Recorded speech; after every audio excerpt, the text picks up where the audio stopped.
Okay. Hi, everyone. Welcome to the presentation. I'm going to talk about a project I'm working on, which is called Greshm. And the basic idea is a PayPal, but you get free money every day. So that's pretty simple from a user perspective. You can just imagine logging into PayPal, and then every day you have more money. From a how it works perspective, it's potentially pretty ridiculous sounding. So I think, so this is a basic income meetup, and most people here, and probably most people on the live stream, have a general idea of what basic income is.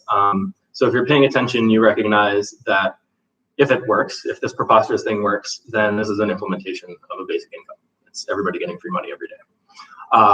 So in terms of how it works, I kind of want you to have in your head the idea of the gold standard. So back when we were on the gold standard, we had a lot more of these IOUs for gold circulating in the economy. So our money was IOUs for gold. And we had more of them circulating than there actually was gold backing it up. And yet it traded at par with gold. So a $5 gold certificate was worth $5 worth of gold. It was worth a certain amount of weight of gold, and that kind of stayed fixed during the gold standard. So the key point here is just that more money was able to be created without kind of devaluing it to the underlying asset that's kind of behind. Is that circle? What does that mean? That circle means it's loading, but I think what matters over here is that it's recording properly on the live stream. So I think it's probably okay. I think we have that up more for the people who are asking questions than to like watch ourselves on the video, which is always up. Yeah, we don't need to watch ourselves on the video. This is delayed anyway. Yeah. That it wasn't recorded. No, I think it's recording. Yeah.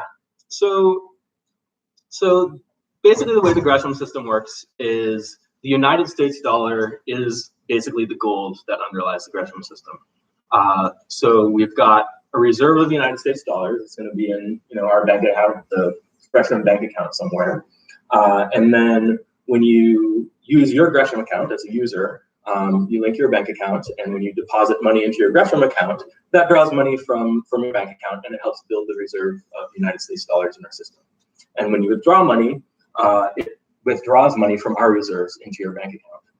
As long as not everybody withdraws all their money at once, or not too many people withdraw all their money, then it's possible to have, hold on, I don't know what, that isn't working, there we go.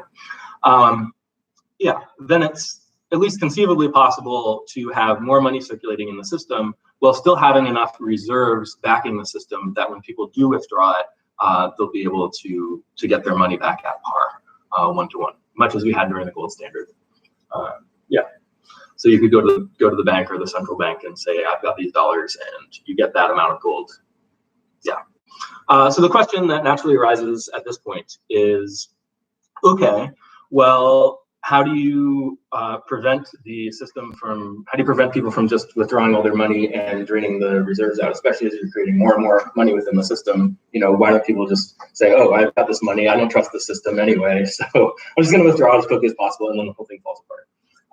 So yeah, so one thing that's different between Greshm and PayPal is that if you withdraw, is that you have to wait a period of time before you can withdraw money from your account.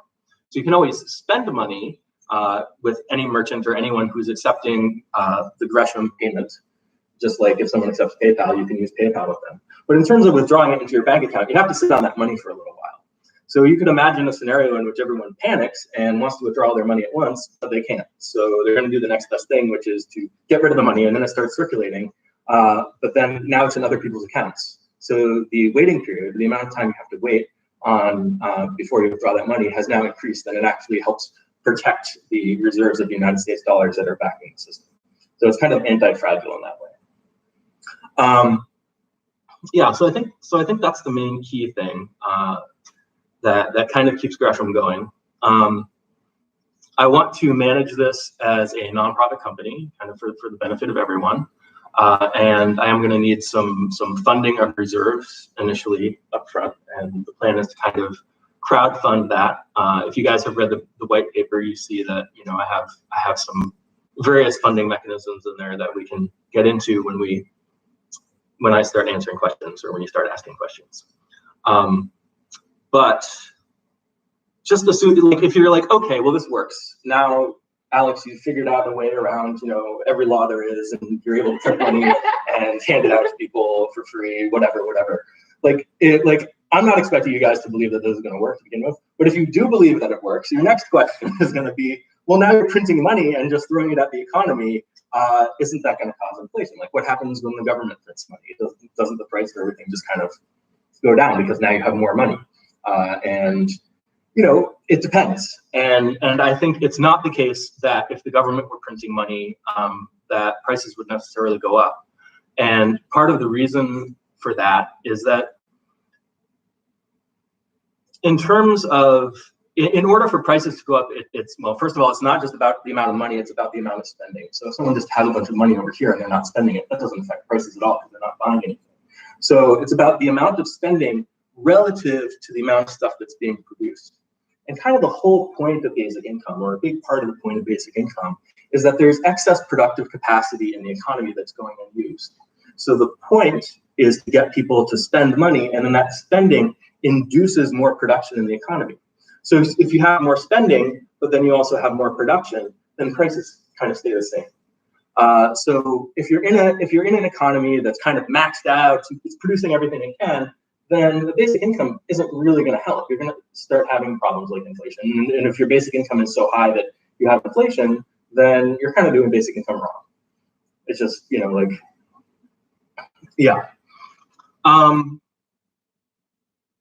So yeah, I don't know. So this is what I'm working on. It's yeah, go ahead. I feel like one piece before we get into like general questions is maybe your business plan for how you would get this going. Like how you would get the currency off the ground, why people would start accepting it. Yeah. Kind of so there's kind of like three groups of people that we need to think about here in terms of using this system. One is the people who are receiving the basic income and spending the money, and then another is the businesses who accept, the merchants who accept payments through this system. And, well, no one does right now. Right. Yeah. That's a question I have. Yeah, and then the third group of people is who are the people who are going to be funding the reserves of the United States dollars. So the first group of people I think is easy.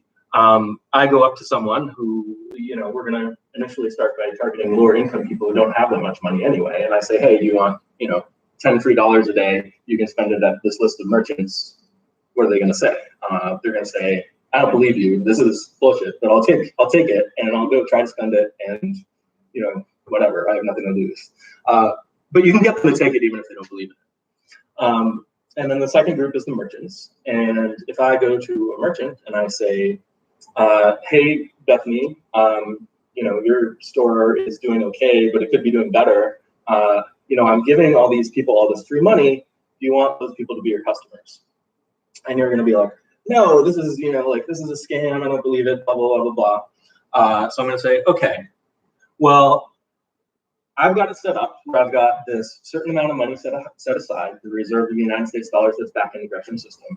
And it's guaranteed that you're going to be able to withdraw your money, once the waiting period is over. Now, this is an important, I think, key point that I didn't mention before, which is that initially when we first start, there's going to be 100% reserves back in the United States dollar. It's only, or back in, the Greshm system. It's only once the system gets going and everyone sees that it's kind of moving along and flowing that we start to increase the ratio of money within the system to the reserves outside of the system.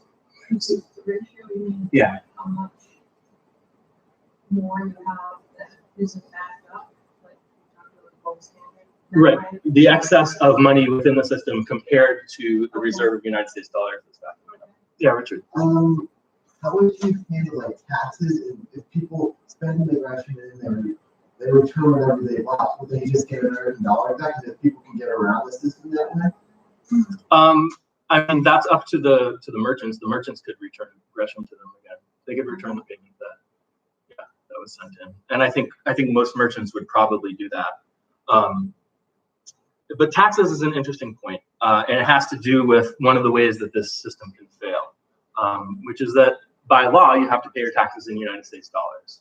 So if Greshm gets big enough and everyone's spending money within the Greshm system and all of the money you're getting in is within the Greshm system, then you're not going to be able to pay taxes without first withdrawing some money as United States dollars, and that puts a drain on our reserves.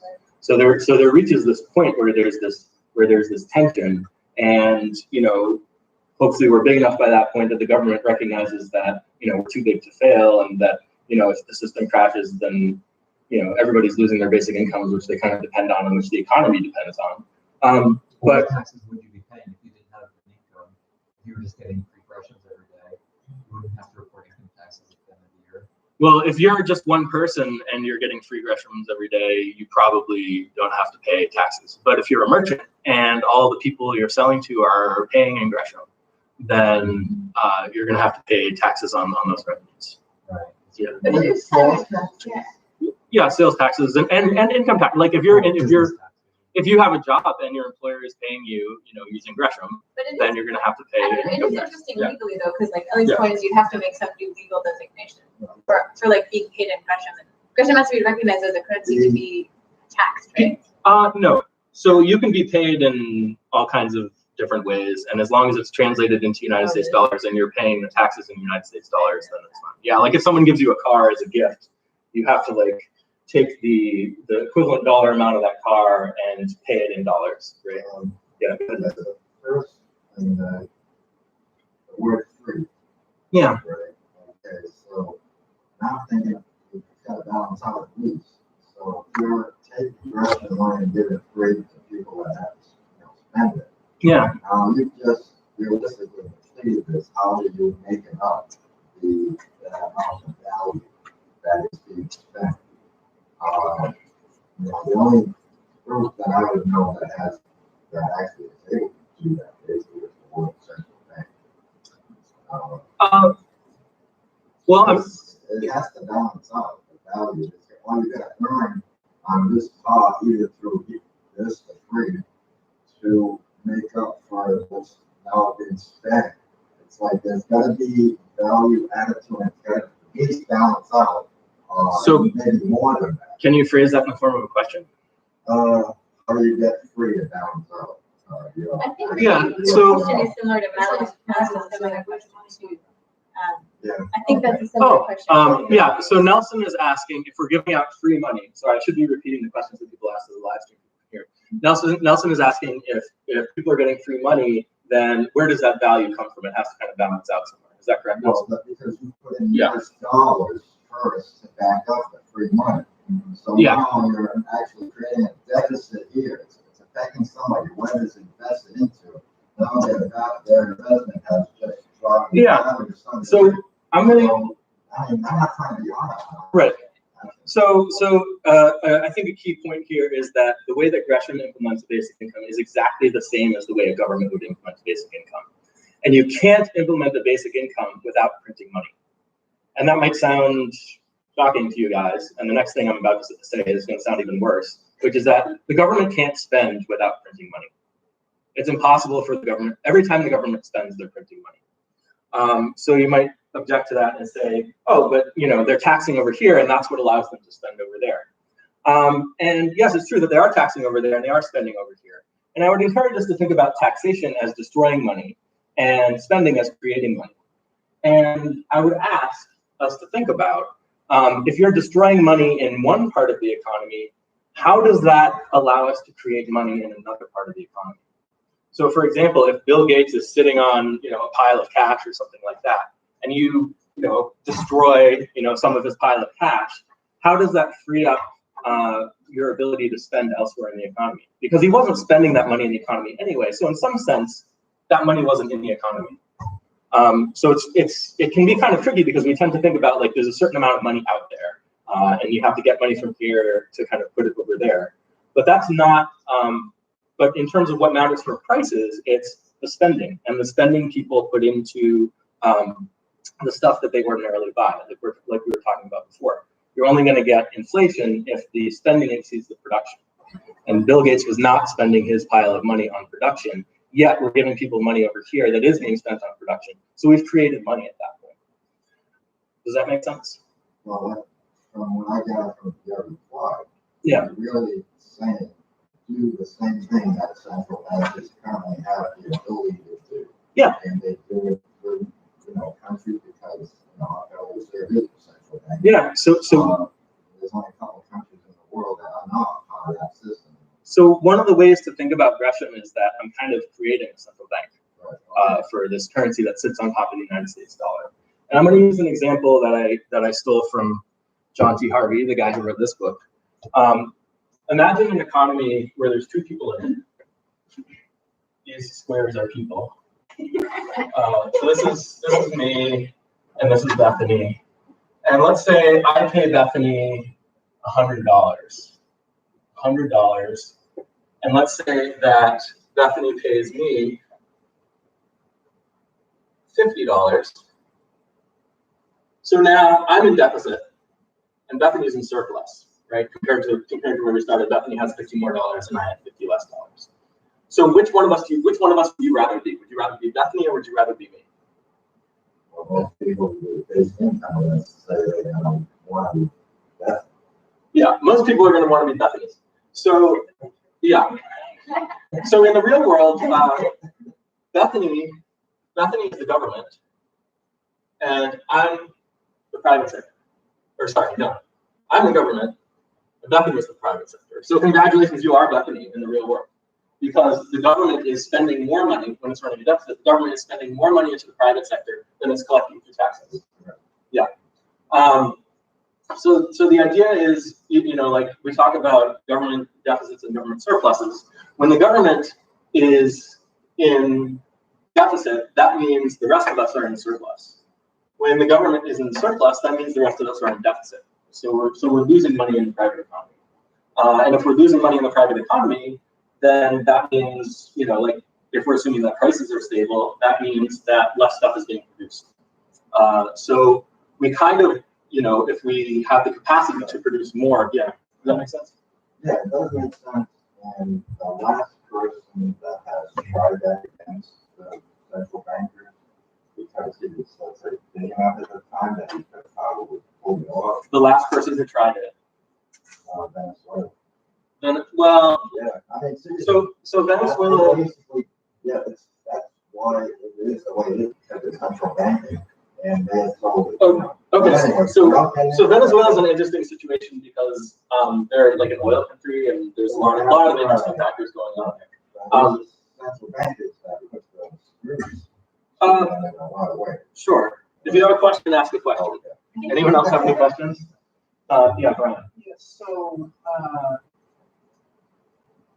when you explained it this way, it made a little bit more sense than your initial premise of taxation is equal to destroying money and spending is equal to creating money.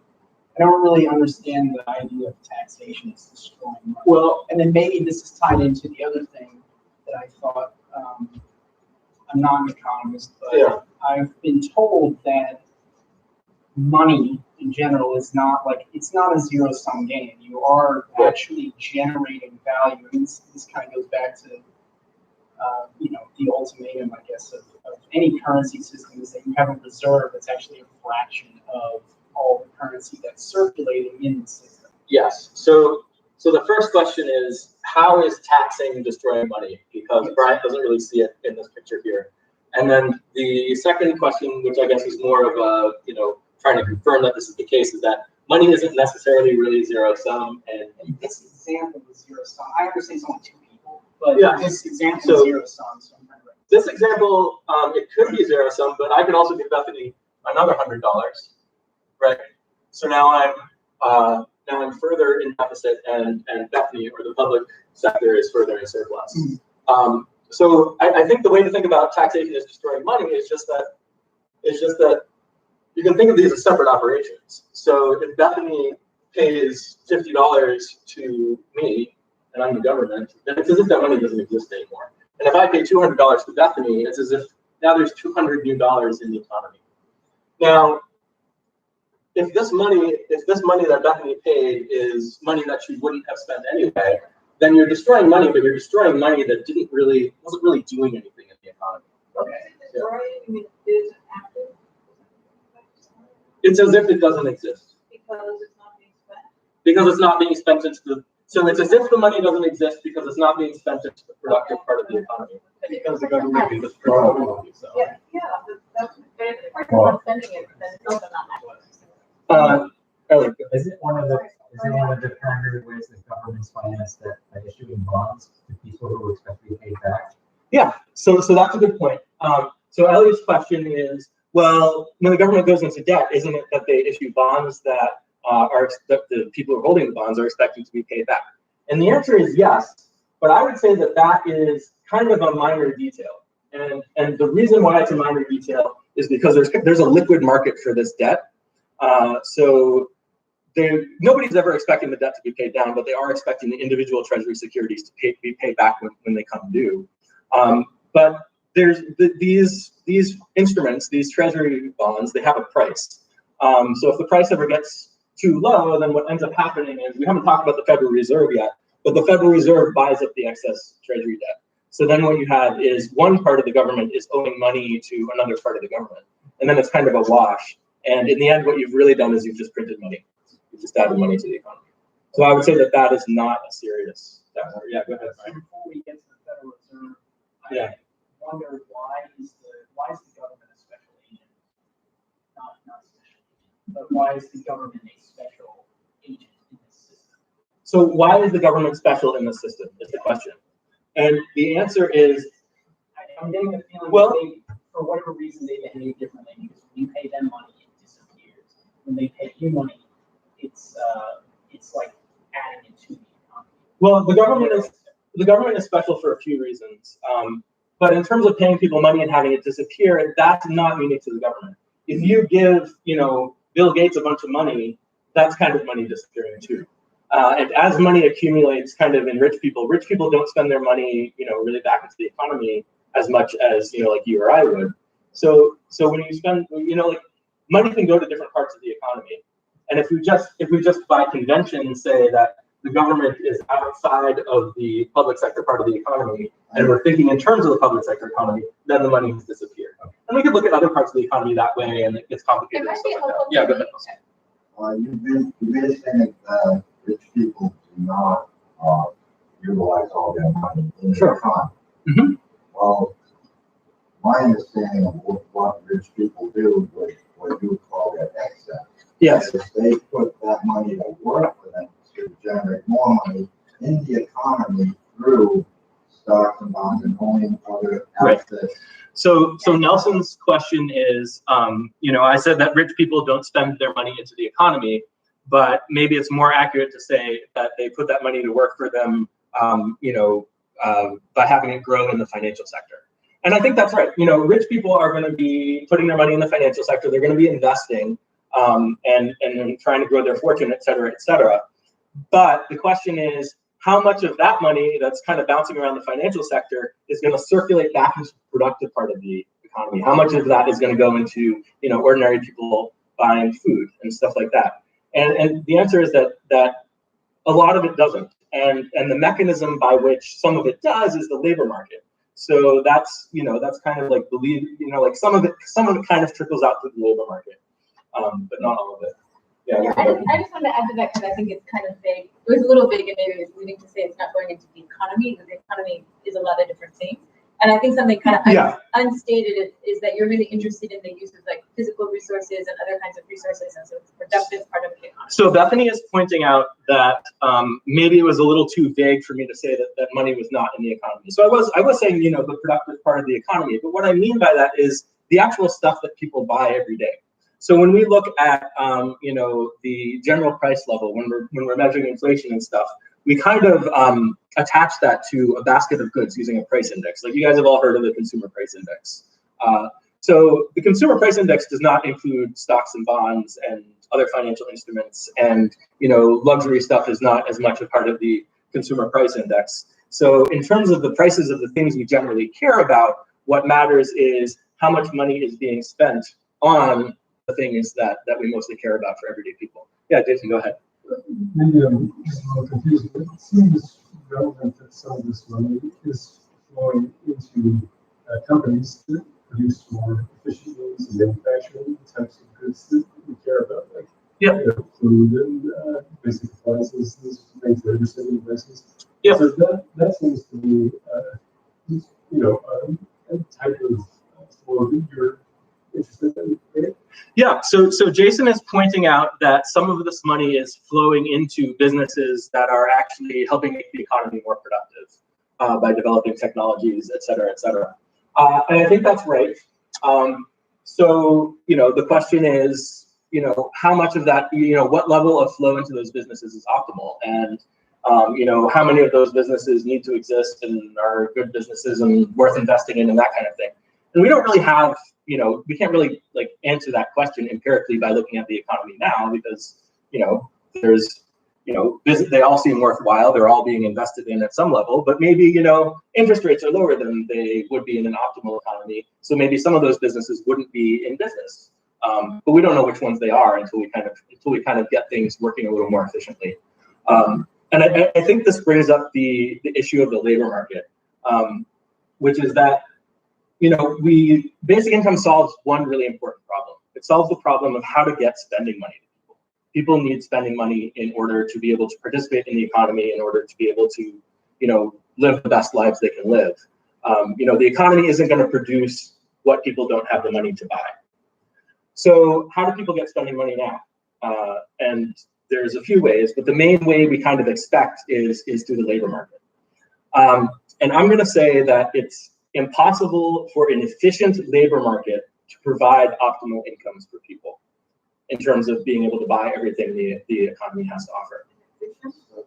An efficient labor market, so one that's allocating the resource of labor as efficiently as possible, it's impossible for that labor market to be allocating incomes to people efficiently in terms of what they would need to buy what the economy is able to produce for them. And this is pretty easy to demonstrate. You guys ready? Do you have a question before I demonstrate it?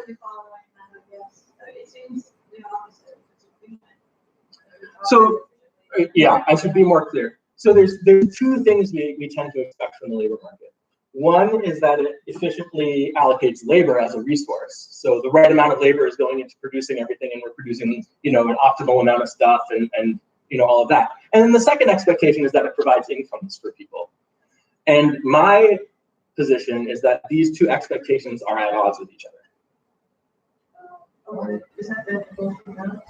It's related to both the jobs, yeah. Go ahead, Nelson. So this way of getting to that out of the whole population, there will be, even with an efficient labor market that you just described, people that are still left out, not being part of the labor market for one reason or another. Right. So what Nelson's asking is, even with an efficient labor market, am I saying that people are still going to get left out? And the answer is basically yes. It could look like some people don't have jobs. It could look like some people are getting paid less than what the economy could otherwise afford to pay them, like what the economy could produce for them. Because the amount of spending that the economy can sustain has to do with the productive capacity of the economy. And the amount of money that people get from labor has to do with the price of labor, which is something kind of completely independent from these two things are not really related to each other in general. We try to make them related to each other through, labor regulation, minimum wage, labor rights and unions and that kind of stuff. Tariffs is an example. Okay, so China wants to make us a bunch of cheap stuff. No, we don't want cheap steel from China. We would rather force our own citizens to produce the steel themselves, because we're so kind of attached to the idea of forcing money to people through the labor market. So yeah. Yeah, I think people are not used to thinking of what you had in mind when you talk about an efficient labor market. So Bethany is saying that I'm not used to thinking about, or people are not used to thinking about what I have in mind when I'm talking about an efficient labor market. So I think we can think about a bunch of different resources going into production. So labor is one resource that we use to produce things, but then also materials are something that we use to produce things.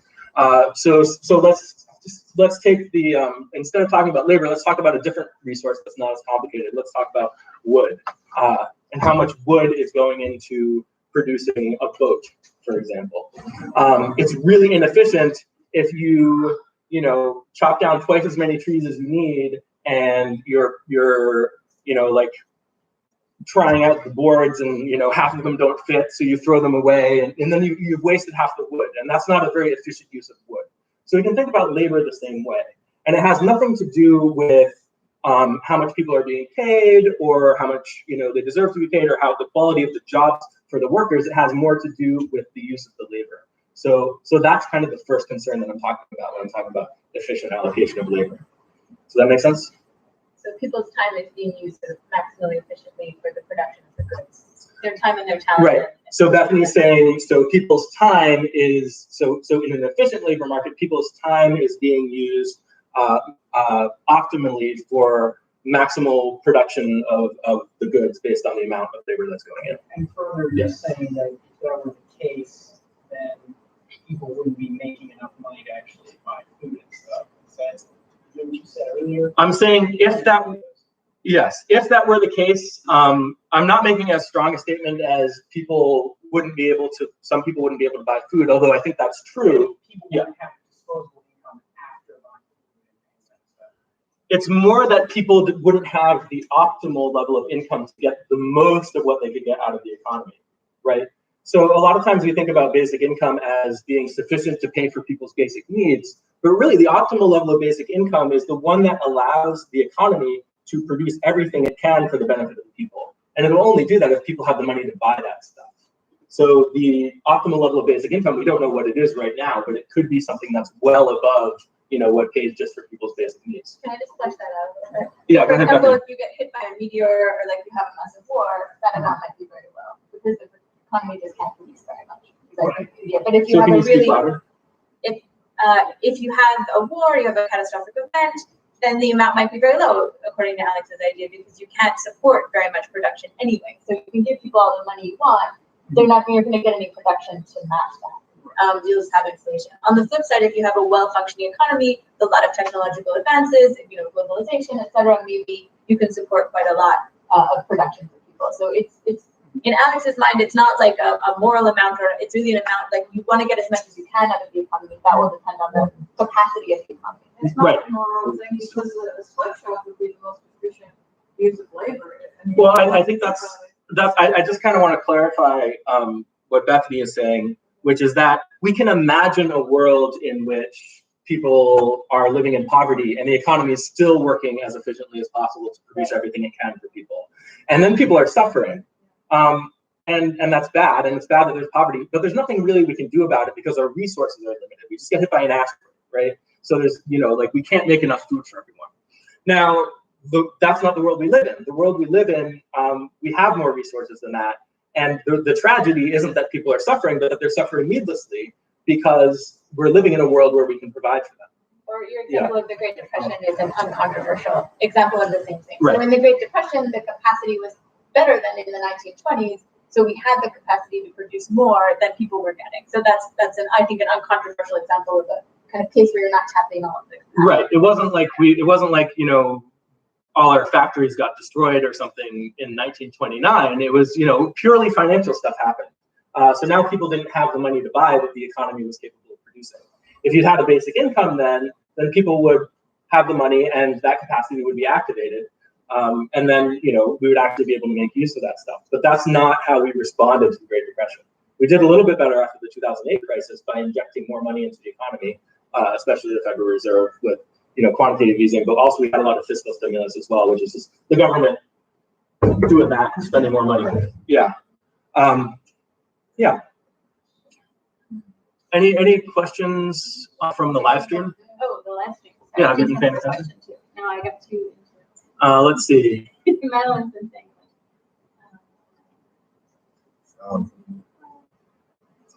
So Madeline's asking what the name of this book is, I think. This is Contending Perspectives in Economics. It's by John T. Harvey. So most mainstream economists kind of think in a particular way, and this book has 8 different ways. It has a chapter on kind of some of the different non-standard or heterodox ways of thinking in economics. Actually, I don't agree 100% with any of them. But the one that's probably closest is called post-Keynesianism. And they, all the stuff I was talking about with the deficit and all of that, that's all kind of post-Keynesian thinking. what post-Keynesian, one of the things that post-Keynesians get wrong, or tend to get wrong, is that they argue for a jobs guarantee. So I think Bernie Sanders argued for this, and his chief economist was a post-Keynesian economist. So that's part of why he was promoting that. And I think, you know, like I'm gonna get her name right, Alexandria Ocasio-Cortez. So she's also advocating for a jobs guarantee where the government makes up work for people to do and then pays them. So my position is that, well, you're making up work for people to do as an excuse to pay them. That's more wasteful than just giving them the money instead of making up the work. Is that how they propose it going about, as opposed to staying the companies, you know, if you hire this person, pay for half their salary or something like that? Yeah, so Ellie's question is it really making up work, unnecessary work for people to do? And the answer is that, no, that's not how they talk about it. And that's probably not how they think about it. They think, well, there's all this important work that actually needs to be done in the economy, and it would be good to get these people working and they could be contributing and all of that. But I would say, if that's really the case, then what you need to be doing is you need to be thinking about what kind of stuff needs to be done. Like if we need businesses to be producing more, you know, we can stimulate those businesses, and then they should produce more however is efficient, and presumably using as little labor as possible. If we need to build more infrastructure, then we should do so creating as few jobs as possible. We want to do it as efficiently as possible. What we need is the infrastructure. We don't necessarily need the jobs, but we tend to think about needing the jobs as something, and that's kind of like the second exploitation of the labor market, that it provides enough money for people. Can I? Yeah, There are a go couple ahead. good questions from Yeah. the live stream. So the first one is why Gresham and not just dollars, which I think you. This is a great question. So the answer is there's no reason why. If the government, hey government, if you're watching this video, you should. Well, Alex is not trying to become a central bank. That was just a metaphor. Just kidding about that part. Yeah. So this is something the government could absolutely be doing. You know, they could be just spending more and creating a basic income. Obviously, that would blow up the deficit, and a lot of people would be really scared and upset about that. By the way, next week's meetup is about the debt, the national debt, and we should all come to that as well. Nelson, go ahead. Well, yes, what saying you just made, the government could do that. Yeah. What's happening here is, like, the idea is realistically what a central bank has the ability and the power to do so. Yes. Now, why it's not really happening in the world is, I think, personally just through the way they like to run things.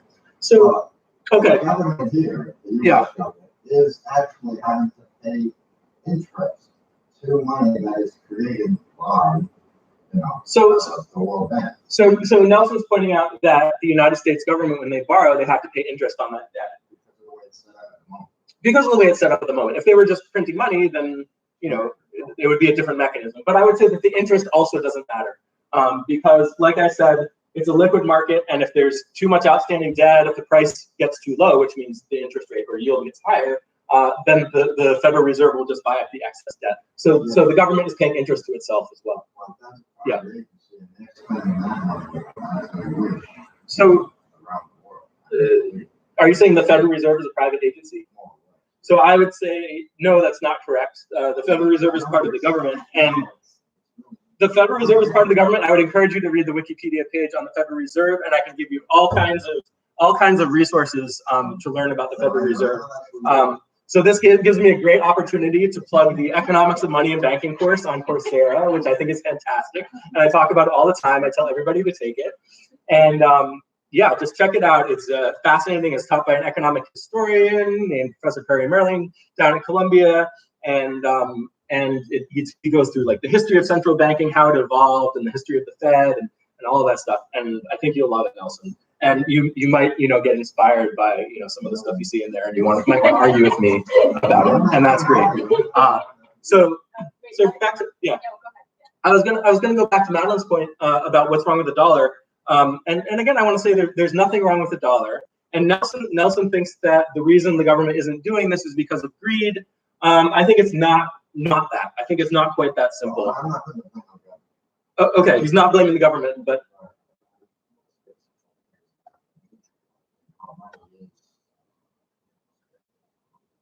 Okay. So I would say that the major reason why the government is not just paying for basic income is because they don't understand some of this stuff. And a lot of their policy decisions are based on advice that they get from people who don't understand some of this stuff. People think the government budget should be balanced. They think that if the national debt gets too big, then there's some kind of problem or something. Whereas really, the national debt is just a record of how much money the government has created into the economy over the course of history. So of course you'd expect it to go up with time, as the economy constantly needs more money flowing into it in order to function properly, and especially as it grows, the amount of money being spent in the economy needs to increase. So you should expect deficits. Yeah.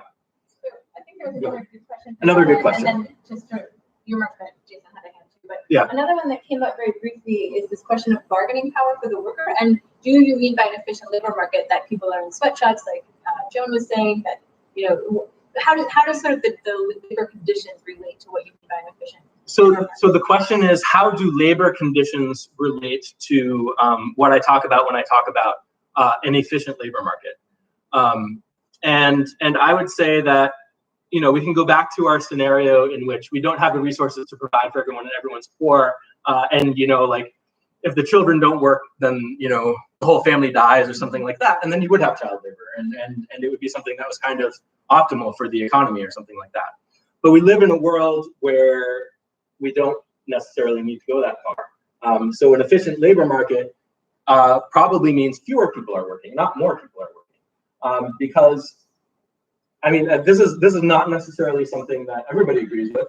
I would say that labor is not necessarily the constraining resource on the economy. And if it is, if we would get more stuff produced and more people would be able to buy stuff if we had all the children working, like we can imagine that scenario even today, it's not necessarily a road we would want to go down.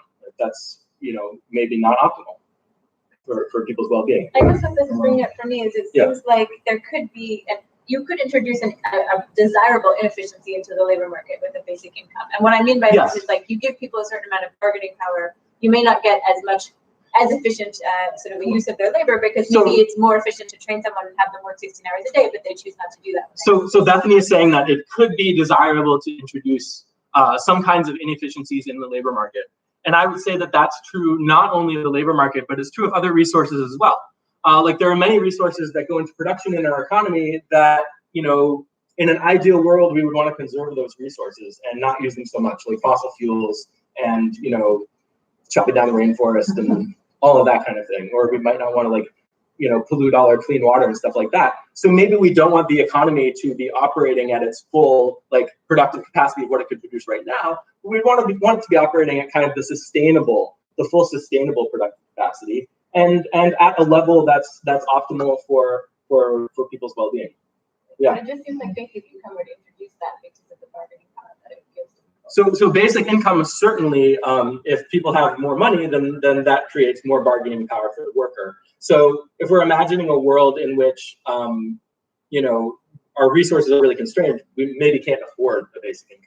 But if we're in a world where we can afford a basic income, any level of basic income is going to increase the bargaining powers of the workers. They're gonna have more of an option of saying no to a job, like, oh, I'd rather just not be working at all than working at this crappy job, and that's something that's okay, and that's something that a basic income allows us to do. You're saying would that make maybe less people working, and then the people that are working would be more productive, like filling up the gaps, or? So Brian is asking if maybe less people would be working, and then maybe the people who are working would be more productive in filling in the gaps. I think there's some truth to that. I think there's also some truth to the idea that a lot of the people working today, their labor isn't necessarily going toward anything useful. So we're just, because of policies that kind of create jobs and force people to get incomes from jobs, we have all these people doing this work that's not really necessary. Yeah. Go along with, you said maybe right now, an efficient labor market would actually be less people working than are working right now. And that's because there's just and it's because the economy is not going to necessarily be producing less just because fewer people are working. really what's constraining the production in the economy is the amount of money people have to spend. So like I was saying, the economy isn't going to produce what people don't have the money to buy. So less people work, but each of them works, or is slightly more productive. And so. Yeah, and you can also imagine that the people who are choosing to work or the people who are still getting hired are the ones who are really into their jobs, are really excited about it. So you've kind of got this filter where all the people who don't want to be working are not working anymore, and now you've got like really engaged workers, and that's a good thing too. Yeah. That's kind of like a side point, but yeah. Jason, did you have a question from before? Oh, yeah. So I just want to take a step back from maybe go back like the explanation. This is go back to the launch 2 years ago. You really the impression of the practical concern that I had, which was so in the beginning when you launched this, you have backing $1 US to Greshm. Yeah. And so if I come in as someone who's been gifted Greshm by you or your associates, I go to merchants and I say, great, everybody, just that experience for this Greshm. He accepts it, and now he has that in his possession. And presumably, at the beginning stages of this, with his very little trust, he immediately wants to exchange that for $1 because he doesn't believe this is going to be around, and he gives you fundamentally uncomfortable with the future planned trajectory which you tell him about, which is that you're going to have fewer and fewer dollars to cover Greshm as the system expands. Yeah. So I'm just wondering, how do you think you're going to convince merchants to take that leap of faith when incentive? So That's in the paper. Well, not everyone is right. Their incentive is to just spend the Greshm instead of the US dollars because of that very reason. So they'll take it and they just. So I want to repeat what Jason said, just so the people out there can hear it. He's actually bringing up one of the really important risks of what happens when we're first launching Greshm, which is that someone goes to a store that someone's going to a merchant that accepts Gresham as payment, and they buy a bag of Skittles. Now, what's that merchant going to do? If they don't really have anything to do with the Greshm money, they're just going to sit on it for the 30 days or however long it is, and withdraw it into dollars again. Is that correct? Yeah. That's the point you're bringing up. Yeah. So that's a big thing we have to worry about when we're first launching Greshm, and we have to make it really. We have to give these early businesses really easy ways to spend their Greshm and continue to circulate their Greshm. Especially early on, if the Greshm system fails, they're going to be fine because we have 100% reserves. They don't have any skin in the game at the beginning. So they're fine just using us for the money and then watching the system die, potentially. Yeah. Let me just ask you a follow-up question. So there are lots and lots of sort of financial arrangements that people are still very uncomfortable with, despite there being even a legal document that says your single Greshm is redeemable for $1. Yeah. Still might not trust you for very irrational reasons. So what, yeah. I guess I'm feeling to understand so the incentive I have as a merchant to take this. Right. So Jason says that even if I prove to them, like incontrovertibly, that if I prove to the merchant incontrovertibly that their Greshm is going to convert into United States dollars because I have 100% reserves and that's all guaranteed and everything like that, they still might say no because it seems weird and it seems fishy and they just want to run their business and they don't want to worry about getting involved in some strange new thing. So yeah, I think a lot of merchants are going to feel that way. So the kind of merchants I want to talk to when I'm first creating the system kind of fall into two categories. One category is merchants who belong to local merchant associations who have participated in kind of complementary currency systems in the past, so they'd be more receptive to the idea. And then the other kind of merchant is the one who's about to go out of business. I'm dead anyway, but this guy's throwing me a lifeline. I'm going to take it. Yeah. Go ahead, Nelson. There's some aspect that the person that has the Greshm will choose to actually go to the participating program. Yeah. And the economy reminds me of cryptocurrencies where, you go up in value and all of a sudden whatever, I mean, people will think in these terms if you're dealing with something new. Yeah. And then, I could say that. I mean, So the concept is so you're in the right position. Yeah. So Nelson's worried about the currency within the Greshm system going up and down in value relative to the dollar. Or Yeah. the way you say how people would spend it or not spend it. We're living in a free economic, society. Right. People's habits are different where they spend their money. So yeah. There's choice. There's freedom of Right. choice to go ahead and spend as you desire. So you're also worried that people will get this Gresham and they just won't spend it. They'll wait for it to mature and then they'll withdraw it into their bank accounts. Yeah. Or they might not meet their needs to go spend it with a particular business that's going out. Oh, sure. So when we initially launched, there's not going to be very many places where you can spend this money, where you can use this payment system. So it's like, when PayPal first launched, who accepted PayPal? Not very many people, right? So what if I give, Greshm to people and they don't really have anywhere to spend it where that's selling something they want to buy, basically. So I think that's a real concern. And we're not going to be perfect in this. There are going to be some people who don't spend it and some people who sit on it and withdraw it into their bank accounts. But initially when we first launch, I'm going to be giving this to lower income individuals. So these are people, if they get any money, they're more likely than not to spend it as soon as possible. Could be as low as they have no money or they're homeless. Or Could be as low as they have no money or they're homeless, et cetera, et cetera. Right. Okay.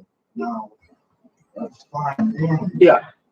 But then my mind goes to, okay, the people that have put up the money are throwing money into it, like I would call investors. Yeah. At that point, it's like there's a disconnect. So then Nelson is worried, how do you convince people to fund the reserves of the Greshm system in the first place if they can kind of like picture how it's gonna come apart? Like what's their incentive to put money in? And I would say a couple of things. First, I think most people who are contributing to this are going to be expecting it to fail and just kind of, throwing something. A lot of people out there, who I talk to say, I'll put $100 in or something like that. And then another thing is that I don't know what the other thing was. That's the main thing.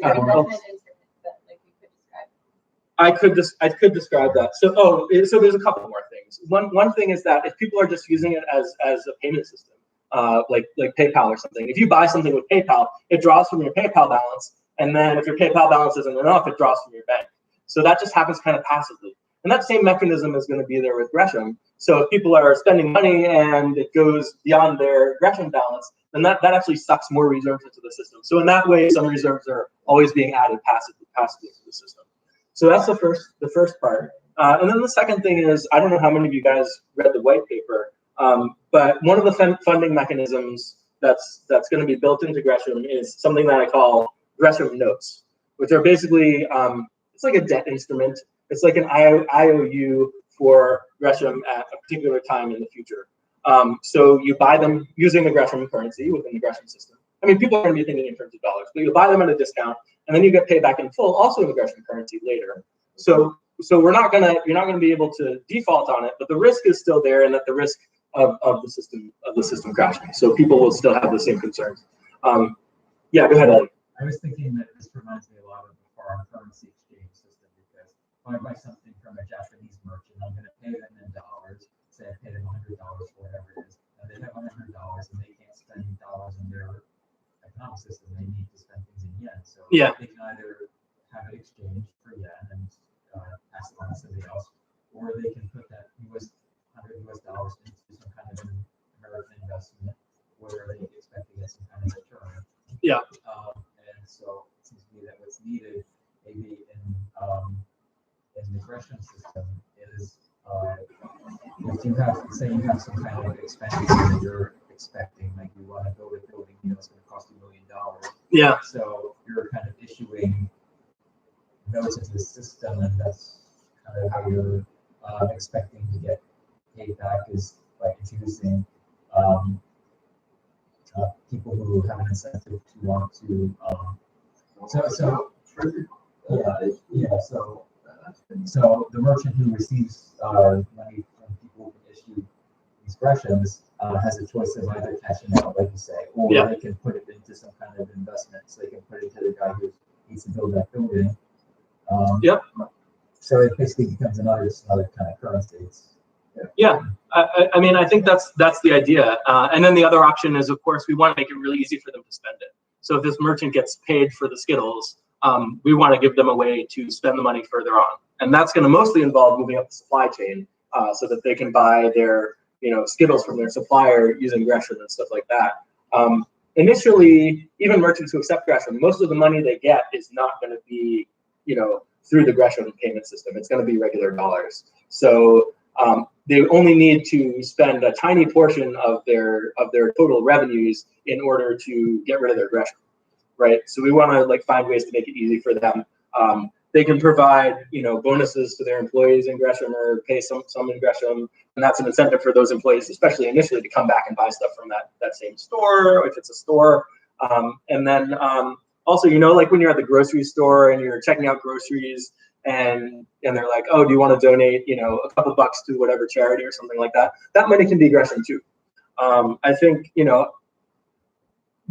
at least some charities, if we say, hey, we're creating this new money and you're going to be able to spend it in these ways, they're going to say, yes, we will accept donations in this currency, that kind of thing. Yeah. So there's a few different aspects there. Yeah, Jason. Oh, Yeah. I also have the same question. Yeah. Which is there a precedent for this system? Is there something that you would model this after successfully? Yeah. So I would say the precedent is PayPal. So it looks more like PayPal than it looks like Bitcoin. Yeah. Yeah. Maybe I just don't understand PayPal. I thought PayPal was really just sort of like a trust guarantee that always transacted things in US dollars. Yes. And like in the account, it's just a way to lower the transaction costs for business separate currency. I mean, it depends on how you think about it, like what's a separate currency and what's not. When people are using the Greshm system, I want them to be thinking in terms of dollars. Like they have a certain number of dollars within the Greshm system, and they're paying a certain, price in dollars using the Greshm payment mechanism. Well, PayPal uses dollars as a unit of measurement. Yeah. PayPal uses dollars as a unit of measurement, as will we. PayPal. Yeah. Well, the most of their instruments, they get about 3% of all money going through their system. So yeah, they're making money just like the central bankers making money on interest. So right.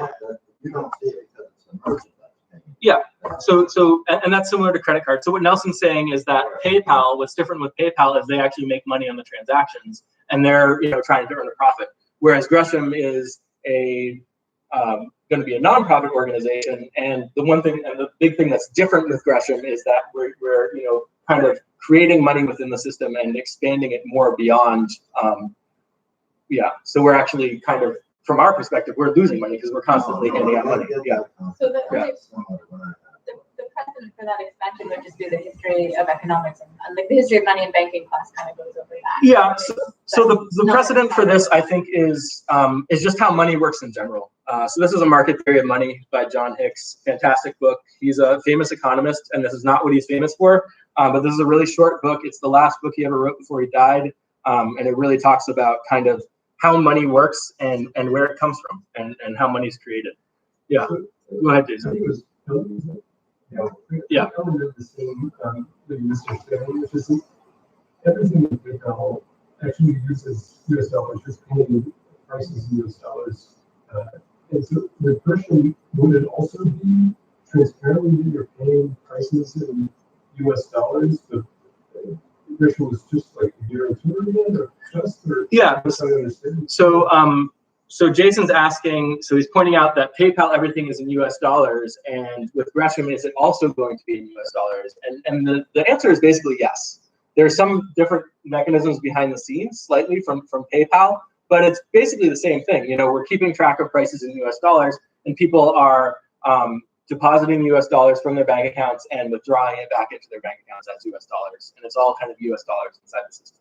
Yes. Okay, so there was an app on my phone where I was going up to the cash register at the grocery store. Yes. I would be seeing prices displayed in US dollars. I'd be paying in US dollars through my Greshm app.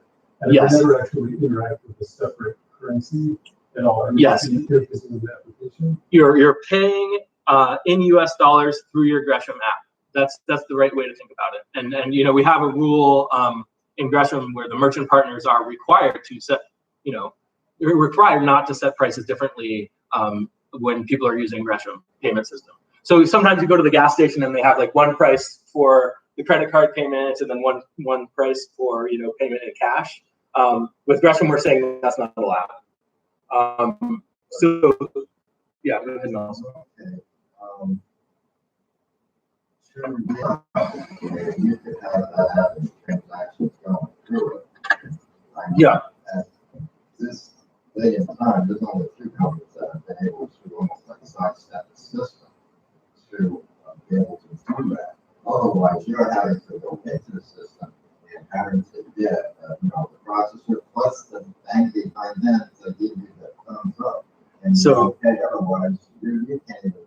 So Nelson's pointing out that this is really hard, and that there are only very few companies who've gotten away with, creating a new payment system. PayPal is one of them, et cetera, et cetera. And yes, that's true. It's hard. It's going to be hard. And yes, go ahead, Brian. How is this, Jason? Yeah, so as Jason was saying. Yeah. If I'm at the store, $1 million out of the fact that I'm using Greshm, how does that interact with this rule of waiting? You said 30 days, Mike said it doesn't really matter. Waiting a certain amount of time before you can change your Greshm into actual US dollars. Right. It's hard to, yeah. So Brian is pointing out that if you don't want people thinking about Greshm when they're using it, how does the 30-day waiting before you can turn it into the dollars factor into that? I think I understand. Yeah. You can use your Greshm before the 30-day mark, but you can't pull it out as like dollar bills until after the. Yeah. So the answer is that you can spend it at the merchant whenever you want. You don't have to wait the 30 days in order to be able to spend it. You just have to wait the 30 days in order to draw it into your dollars. So the idea is that we want people to be spending it in it, and then that keeps and lessening the dollars. So I'm now doing an analogy for this leads in my next question. Yeah. For you have to wait 30 days before withdrawing a piece of gold. Yeah. My question is why US dollars and not gold? So Brian's asking, why is Greshm pegged to US dollars and not pegged to gold? And the answer has to do with what currency is, what it's for. So the idea is that in order for markets to function properly, this book talks about this, in order for markets to function properly, you need a standard of value in terms of which everyone can set prices and people can think and markets can adjust and all of that kind of thing. And the dollar is the way that really stable with the prices of things. Think about it that way. I'll go to you in a second, Nelson.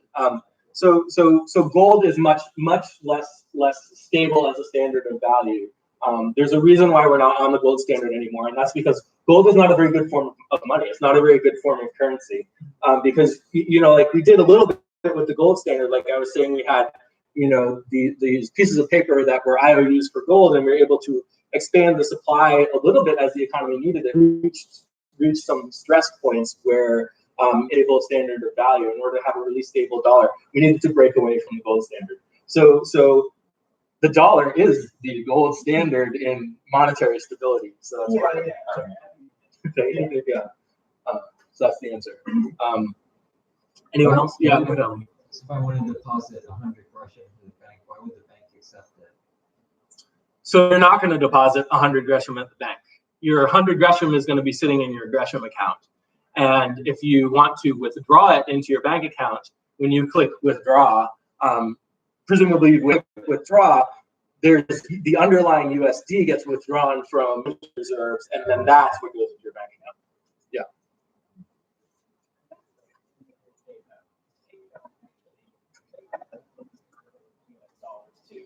And that's identical to PayPal, yes. Yeah. And similarly to banks, like, banks have a lot of deposits, which are IOUs for, cash, but they don't have as much cash on hand as they have deposits. Right. Yeah. Go ahead, Jason. Maybe, again, maybe just a quick yeah. PayPal and Greshm, it seems like it's necessary for support is there definitely bank accounts of their users for every transaction. So Jason's pointing out that there's essentially no risk, or you don't have to worry with PayPal because they are debiting the accounts for every transaction. It's not quite that simple. That PayPal maintains 100% reserves to back everything, and I think they're FDIC-insured almost, just the way banks are. In that, like if PayPal fails, then the government will bail them out. So there is kind of They had the same sort of risk when they were starting up, right? right. Interesting. That's where the risk is. The merchant side, or also if you have a PayPal account and for some dollars just sitting in your PayPal. Is it, or, Well, no, I'm just saying, Yeah. you wouldn't be able to pull like millions of dollars. you could pull it out all at once potentially, but if PayPal fails, there are only $250,000 of it is insured. That interesting. This is kind of an aside, but interesting thing about PayPal is when they were imagining that they were creating a new world currency to replace all the currencies that were part of the evolution of PayPal. And whether something is a separate currency or not is kind of, sometimes the line is blurred. Like the gold standard, we had these notes that were IOUs that weren't exactly the same as gold, but they traded at par with. And a similar thing now with bank deposits, where we use our debit cards, which means I have IOUs from my bank, and I'm paying you by giving you those IOUs from the bank, and nothing ever gets withdrawn from at least the banking system as a whole. So you've got the amounts actually have in reserve, and then you've got the amount of money that people have in their bank accounts, and then these are two totally different numbers. And like we think of them all as the same currency, but they're not really. Or it's not that they're not really; it's that you can think about it as if they're not as well. And then there's kind of an extension of that, which is, I don't know if you guys have ever heard of the euro-dollar market.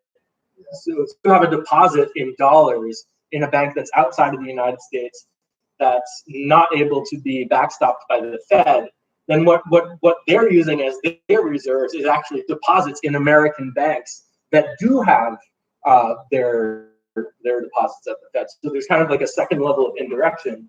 And then the market for these kind of international dollars, what people think of as dollars, they basically trade at par with dollars, is, people think of it as one thing. But then during the financial crisis of 2008, it became hard to convert these these foreign bank American dollars, and then you saw the interest rates explode on, it became a lot more expensive to borrow in Europe and stuff like that. Normally think of as equal at par are not the same thing. And that's that system came under during the Great Depression, where you had all these bank runs, and suddenly the deposits aren't as good as the underlying reserves. Yeah, so these kinds of things can kind of come apart. Yeah.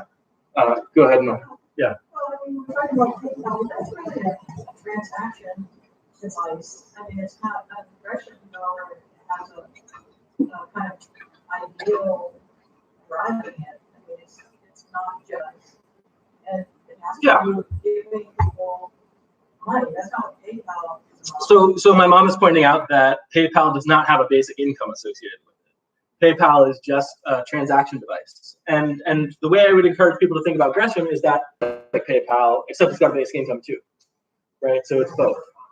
Yeah. Yeah, Jason. Yeah.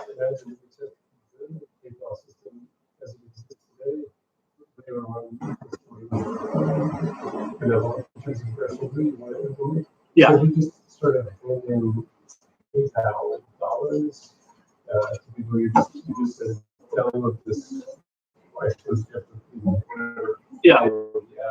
Just fill it with $100 in PayPal. Sure. So what would that do to PayPal's infrastructure? Where would that? So you're asking what would happen if PayPal just started crediting everyone's account with $10 a day? Yeah. Okay. So I think PayPal would get into a little bit of trouble because everyone would start withdrawing their money all the way, or just withdrawing their money, trusting in the PayPal system.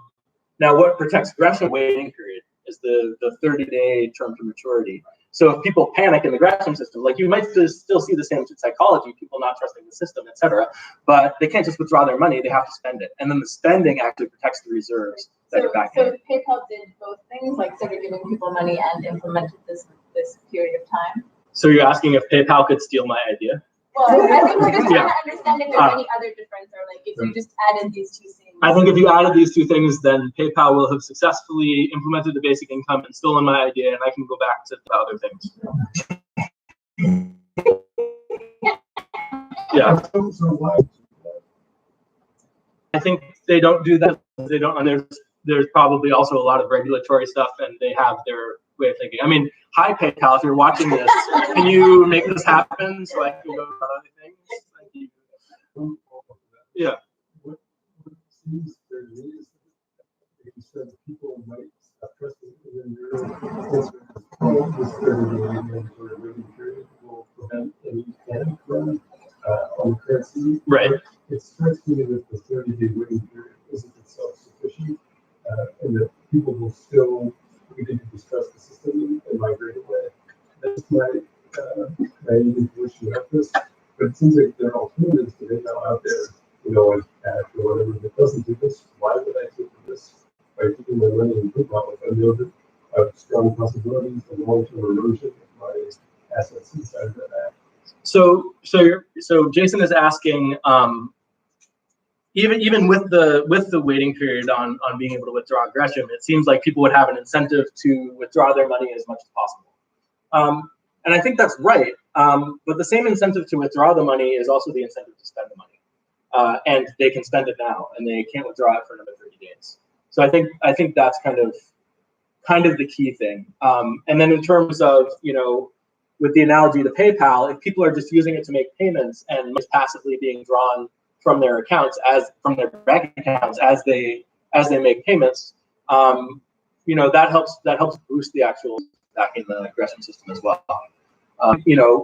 Every banking system has risk associated with it, and people still spend using PayPal kind of without thinking about it, and it ends up being, usually you don't keep that much money within your PayPal account. And I imagine most ordinary people won't keep that much money within their Greshm account either. They'll just spend it. Yeah, go ahead, Nelson. Okay, if your goal is to go ahead and provide people with money, that maybe, low income earners or what have you, you can achieve that goal. Mm-hmm. But you can, within the system of the way it's built, believe it or not. And that's knowing what I, more than also get closer to get it done. But my business model, I call God giving cycle, right? Within the system to be able to accomplish that goal. So I think what Nelson is pointing out is that you can provide people a basic income by having people contribute money from elsewhere in the economy. No? I'm thinking more of using two universal laws that we're all consumers. So there's always exchange of either talent, goods, or whatever it is, value to it. And the more giving and receiving, right? You combine those two. That's part of within the framework of the U.S. economy. This particular model will allow you to actually do that. And So, one of the key aspects of it is sharing. So Nelson is describing or talking about potentially implementing a basic income within the existing system based on some form of sharing. And it's not based on something that he says he has a model, and I want to talk to you more about that later. It could be interesting. So that's cool. I mean, like, money is really interesting, you guys, and that money in banking class. I mean, man, there's no way to spend your time that could possibly be more fun than money in banking class. I guarantee you. Go ahead, Jason. So, outside of the theoretical discussions, Yeah. I know that you've been working to circulate and requires people are interested in currencies, but I know that you've also been working on concrete implementation for this, so just sort of curious if you give us some updates, and maybe everyone else is Yeah, so Jason's pointing out that I have a paper that I've written I have the Greshm white paper, which is available as optional reading for the discussion tonight. But then I also have another paper which talks about the economic theory behind basic income, and that's a 50-page long paper that doesn't talk about Greshm at all. It talks about the overall how basic income fits into it and the labor market and that kind of thing. If anyone wants to read that, feel free to email me and I'll send it to you. It's kind of dense, and I looked at it or took one look at it or heard about it and said, I'm not reading that much. I want something shorter. And I've been getting that feedback a lot, and that's something that might happen at some point. In terms of implementing the Greshm system, I've worked on it a little bit.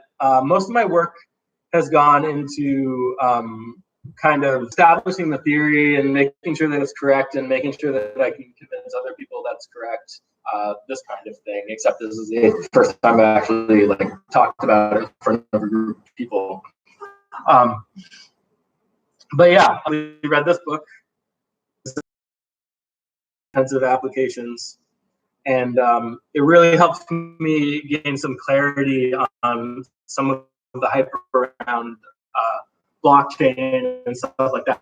It doesn't really talk about blockchain, just a little bit, but it explains how these distributed data systems goes down. Or if the government, if the government, then at least the payment system part of it will be working. Maybe they'll freeze the servers and freeze the funds that are backing it or something like that. Don't do that. I mean, I think that's a bad idea.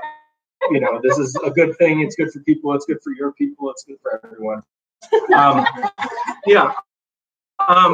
But the idea is to have it be as robust as possible to these kinds of distributed system that will continue to work as a payment system, even if the certain centralized parts of it fail. So I've various technologies. I looked the bit, back when I thought cryptocurrency might have something behind it. Or there's another system called Stellar, which has some properties. They have something called protocol, a distributed, making sure that your database is secure, blockchain. But one thing that they do differently from traditional blockchain is that the system where nodes decide which other nodes, and then nodes that you're trusting, and you have a quorum, and then you can get some consistency wise. Yeah.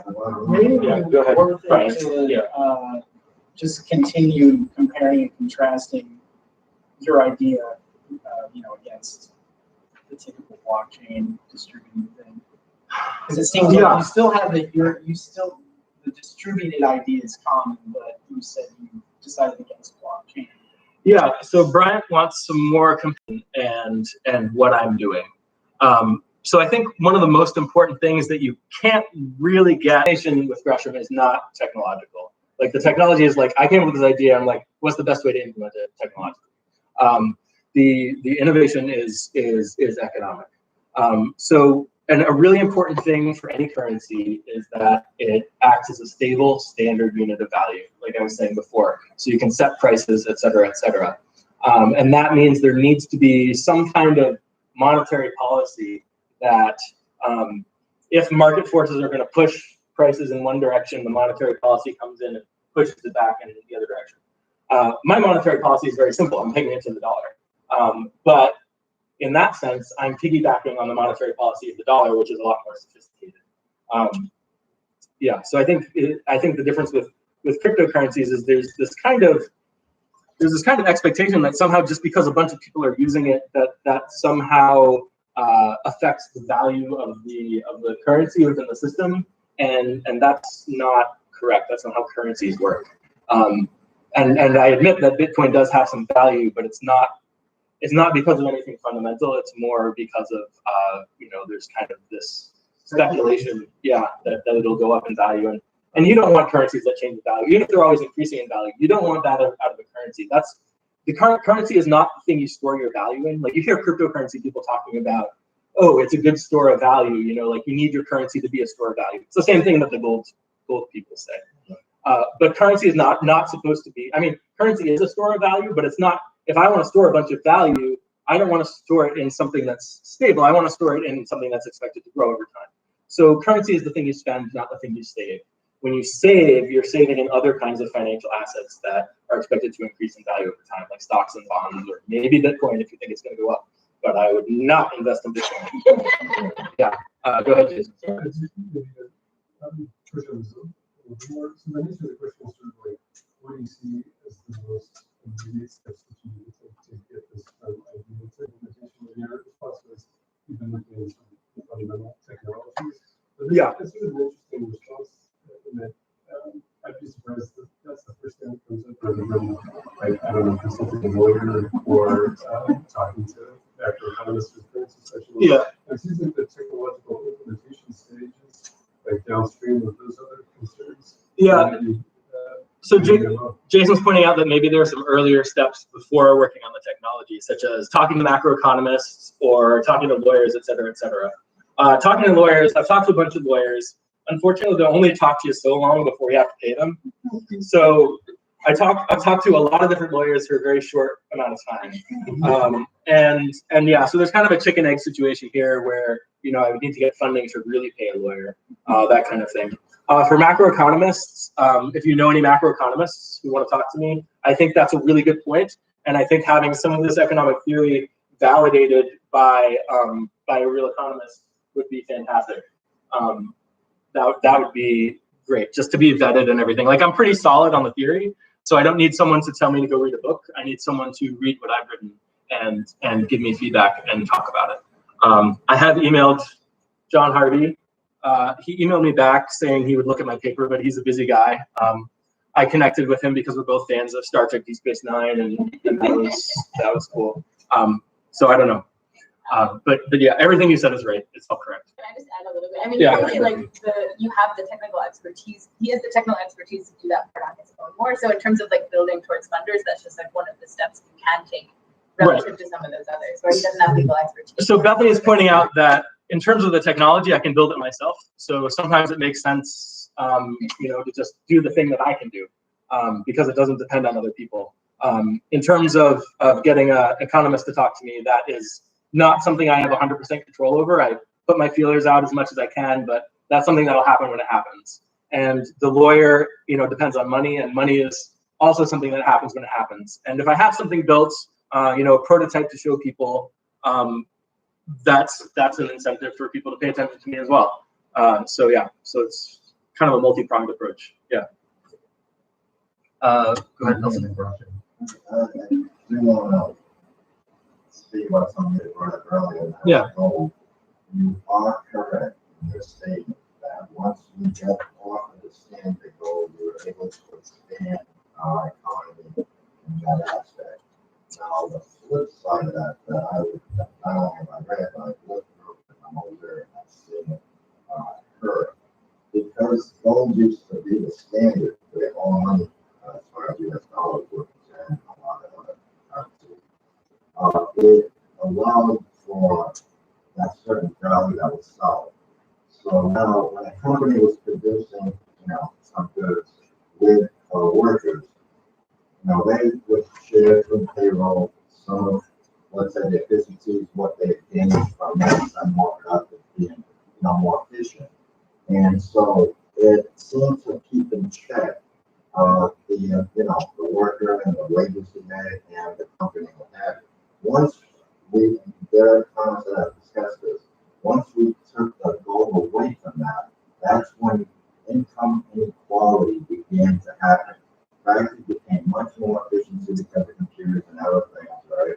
Not needing as many workers sometimes, and the gap just kept growing. And you can trace it back to the 70s when gold was taken away from that. Okay.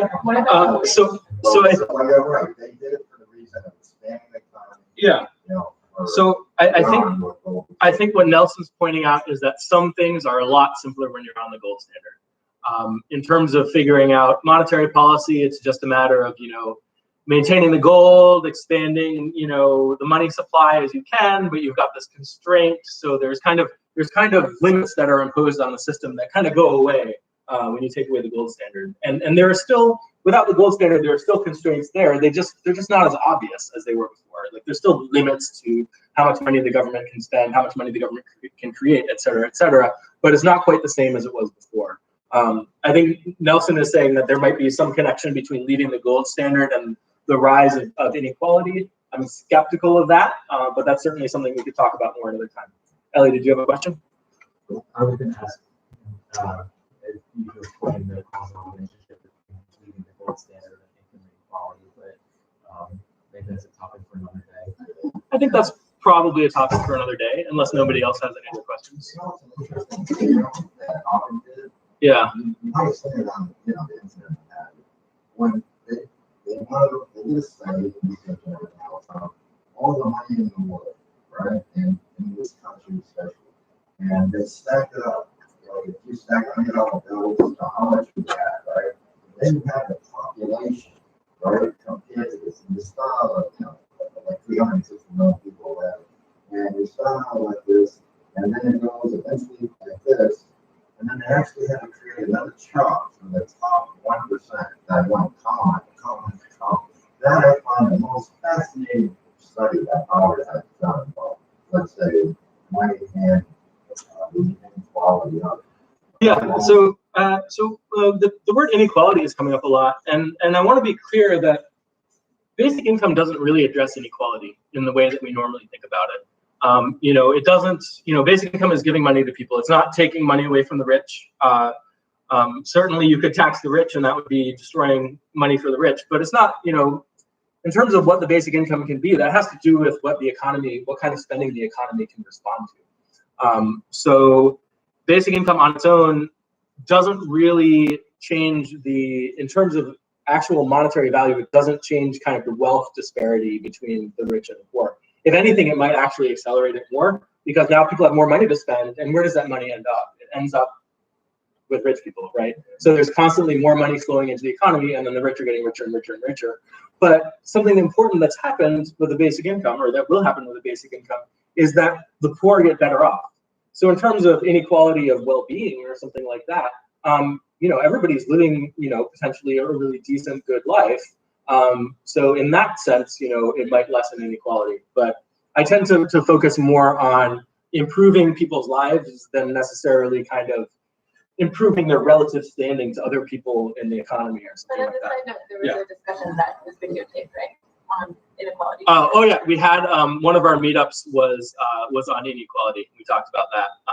We've had a bunch of them. This is number 19. So if you guys are new to this, if anyone here has missed any of them, you can go home. There's plenty of material to watch if you really enjoy this kind of thing. It's not in space. It's not only available to lower income people.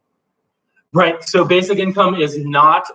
It's not based on need. So for Greshm, when I initially launched, I'm going to give it to the lower income people. But the idea is to eventually expand to everyone. And the concept of basic income in general is that it goes to everyone. And part of the reason we can afford to do this is that if you give money to Jeff Bezos or Bill Gates, it has no effect on the economy. They're not going to start consuming more or using up more resources. So that it's as if you gave them money, but then it's as if that money doesn't exist because it's in rich people have it. In terms of limited resources, just to be clear about what you mean by the economy. So it might get invested in something.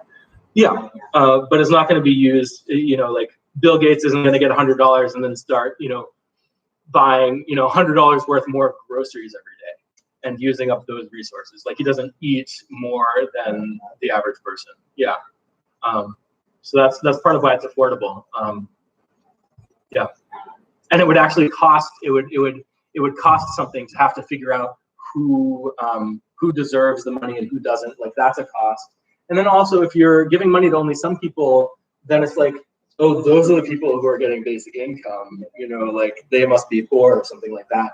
Whereas if Bill Gates, has his Greshm card or whatever, and he goes to the store and it's like just a normal thing that everybody does, just normal billionaires. Yeah. Yeah. Yeah. We're also asking some questions about why using Greshm instead of just using the dollar. And he also asked a question about why not just take your donations from your investors and give them directly to people. Yeah, so I'm going to answer the second question, which is why don't I just take donations from people and give them directly to people? And that's exactly what will have ended up happening if the Greshm system fails. That will be the end result. And then if people spend a little bit of money within the Greshm system, keep it alive for a little bit longer, then you get that much more benefit. But if Greshm fails, that's exactly what it is. So that's kind of our worst case scenario, bare minimum type situation, Ron. And what was the other one? Do I believe that if enough people start using Greshm, that it will basically supplant the dollar? I think, you know, there's a reason why I call it Greshm, and it has to do with Gresham's law, which is named after a 16th century financier, Sir Thomas Gresham, and he doesn't spell it the way I spell it. He has an A in it, like a normal person. Gresham for Gresham's law. And the way it's commonly stated is the bad money drives out the good. So the typical example that I use of this, and if you read my white paper, you saw this example, is that the United States used to have quarters that were made out of silver. In the 1960s, we switched over to quarters that were made out of copper and nickel. What do you think happened to the silver quarters? Everybody held on to them. If you're at the store and you've got some silver quarters and you've got some of the new quarters, you're going to spend the new quarters, right? So what ended up happening was that the new quarters became the real currency because the silver quarters were undervalued relative to the new quarters, which were overvalued. So the bad money drives out the good. So we're the bad money. If we succeed, you know, everybody's going to be using Greshm for everything, probably, because why would you spend your dollars when you have plenty of Greshm that you can buy things with? Yeah. So the answer to your question is yes, it would do that. Wasn't also the reason why you use the parallel system because you need to increase the overall volume? Giving people $10 a day, the entire country, probably more than the entire economy. Right. So I need a parallel system because I need to expand the volume. If the United States government decided to do this on its own, then we wouldn't need Greshm. But you can imagine, you know, back with the gold standard, you can imagine that if you had some actual gold and then you had some of these pieces of paper at the store and you're starting, maybe you don't trust the paper as much as you trust the gold, well, maybe hold on to the gold and spend the paper. So it's the same kind of thing.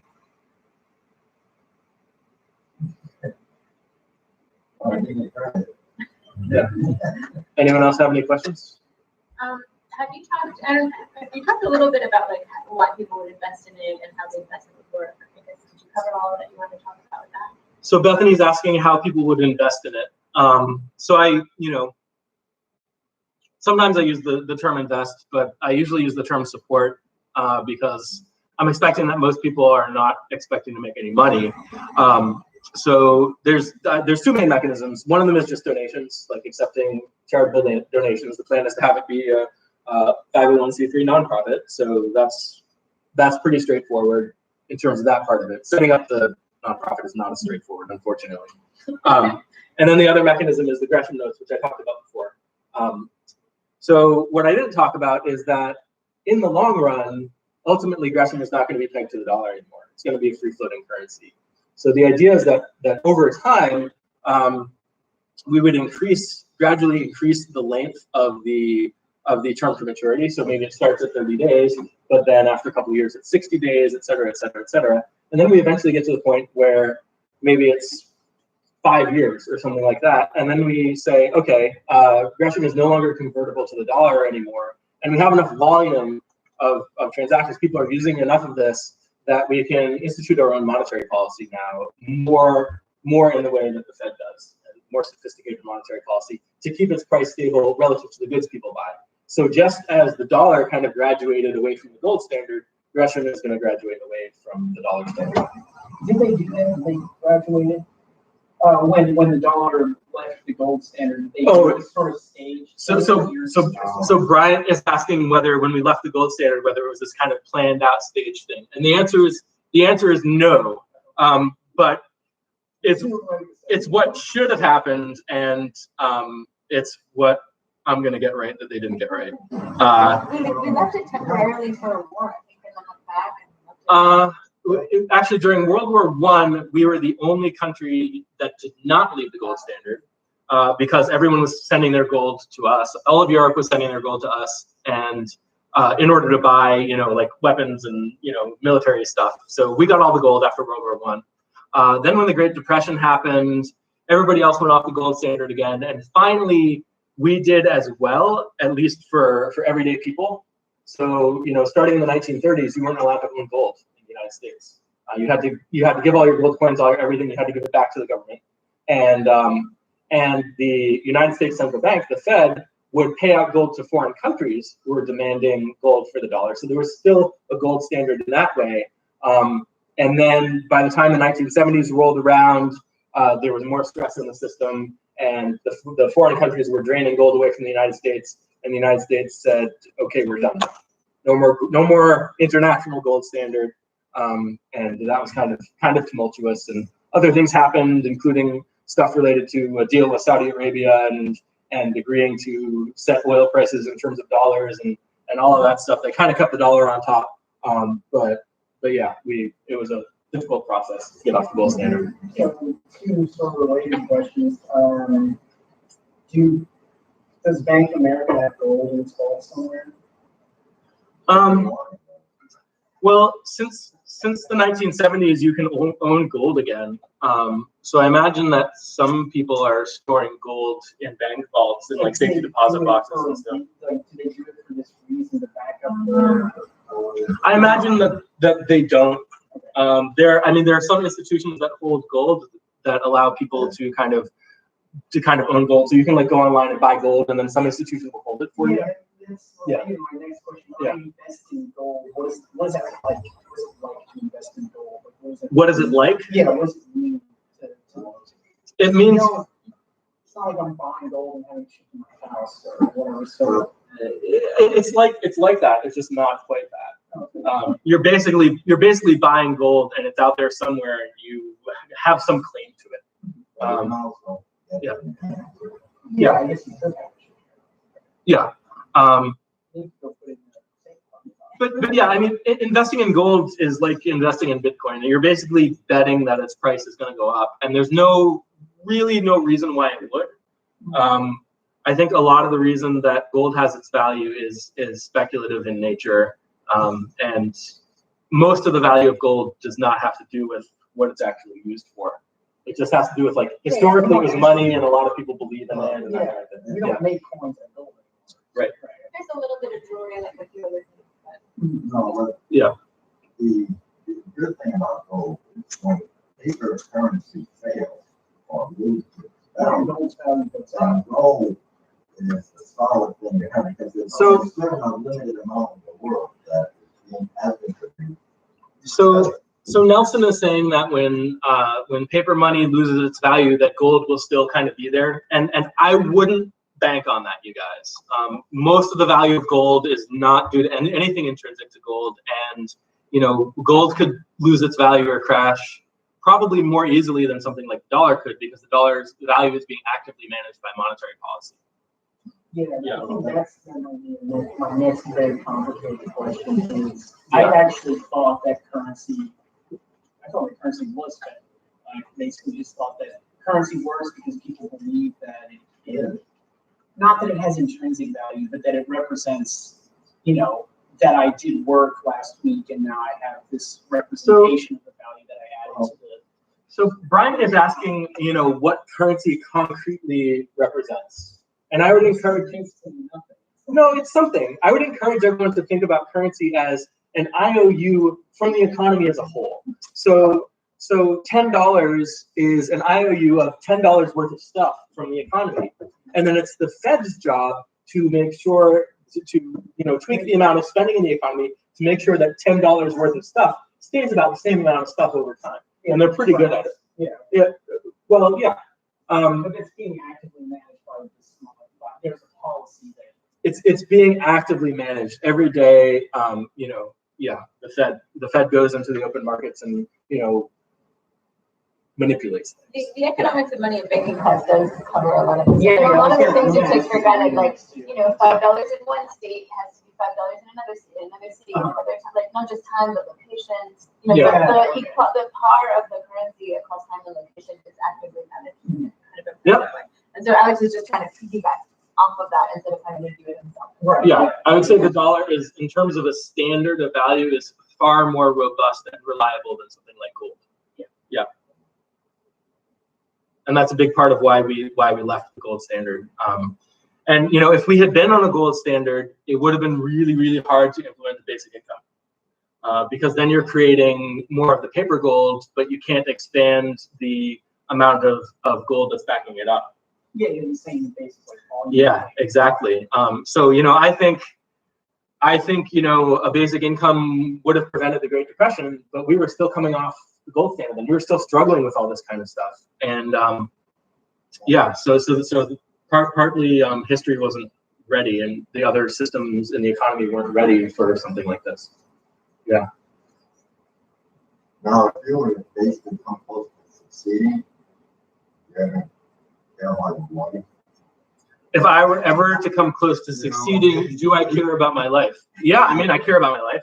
What do you mean? I care about my life even if I don't come close to succeeding. I don't know what that means. Yeah. There'd be a very good chance of running on someone else's game. I bring this up sometimes. Yeah, they would pretty.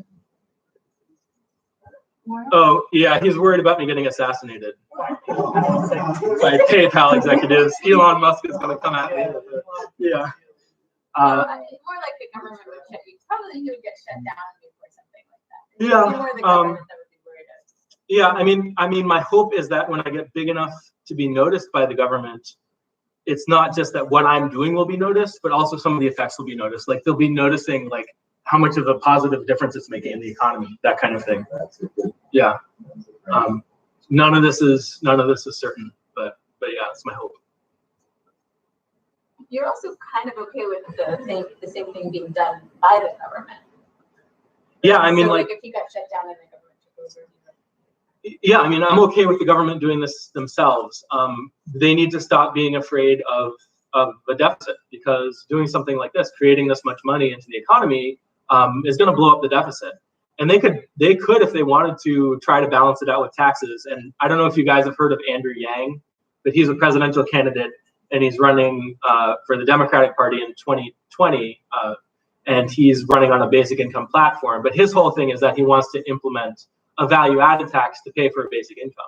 Now, in reality, as we've seen, the tax doesn't actually pay for the basic income, because you're taking money from one part of the economy, you're destroying money in one part of the economy, and creating money in another part of the economy. Two don't necessarily go together. So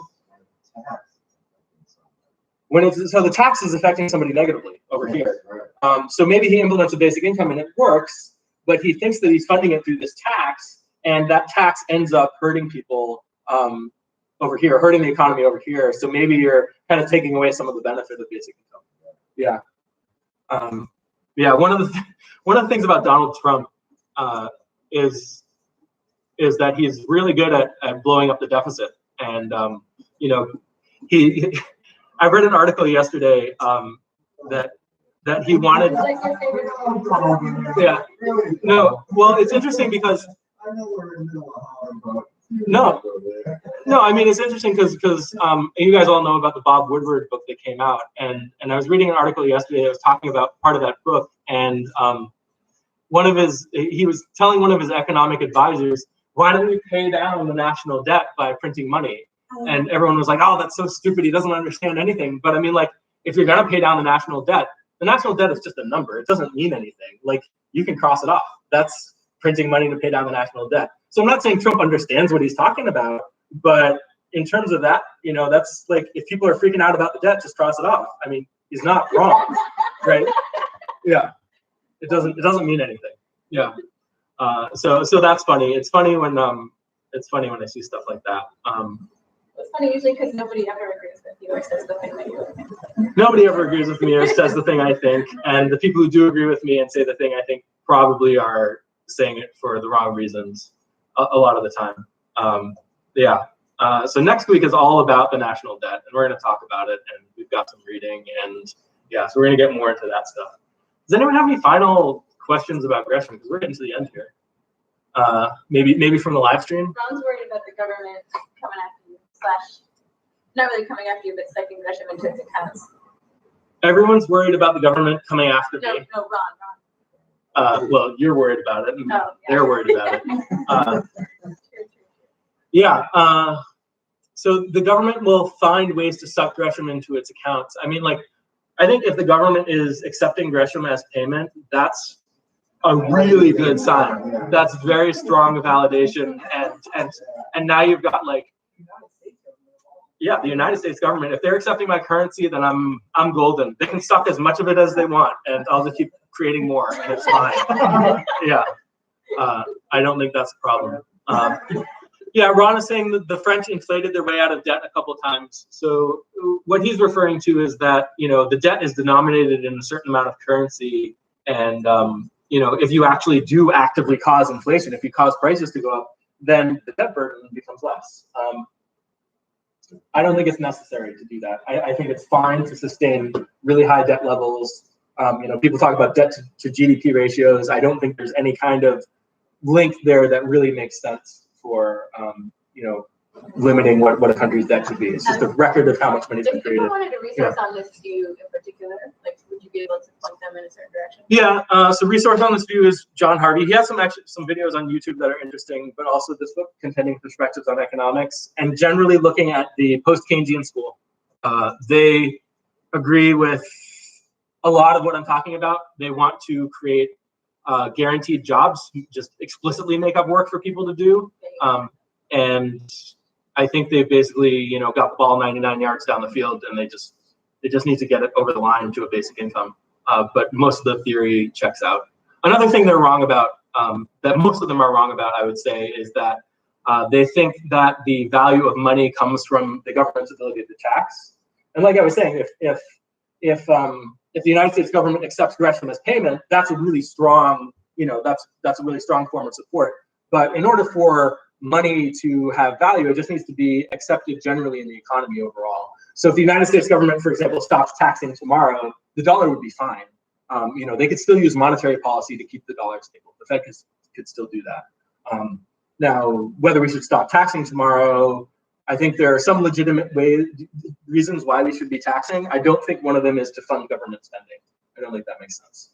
And there's, yeah, our very first meetup that we had in this group, Richard was there, Bethany was there, no one else, or were you there? No. Yeah. Our very first one was about taxation, and we read an article by Beardsley Rummel, who was the chairman of the New York Fed in 1946, and the title of the article was "Taxes for Revenue Are Obsolete," and he was right, and he's still right. And he was talking about, you know, like, now that we're off the gold standard, we don't have to worry about any of this stuff anymore, any of the taxes and any of that. And but people, that's not the popular opinion. Yeah. Okay. We got 1 minute. Do you want to say anything else about Gresham? If you guys have any money you want to give me, or know any macroeconomists that might be interested in this kind of thing. Or lawyers working for free. Lawyers working for free, pro bono, you know, like that kind of thing. Definitely connect with me. Like I said, I have this ridiculously long paper that explains some of the economic theory behind basic income. If you want to take a look at that, you can shoot me an email. My email address is alex@gresham.org, right there. Yeah, and thanks you guys for coming out. And we have these things every week. Most weeks it's not just me talking all the time. It's me talking a lot, but other people talking a little bit too. And we have a different topic every week. It's not always people presenting their projects. Ron says no, you're giving the money, otherwise doesn't like the idea. Okay, Ron. I don't need money from you. It's fine. Yeah. All right. Thanks, everybody. Thanks.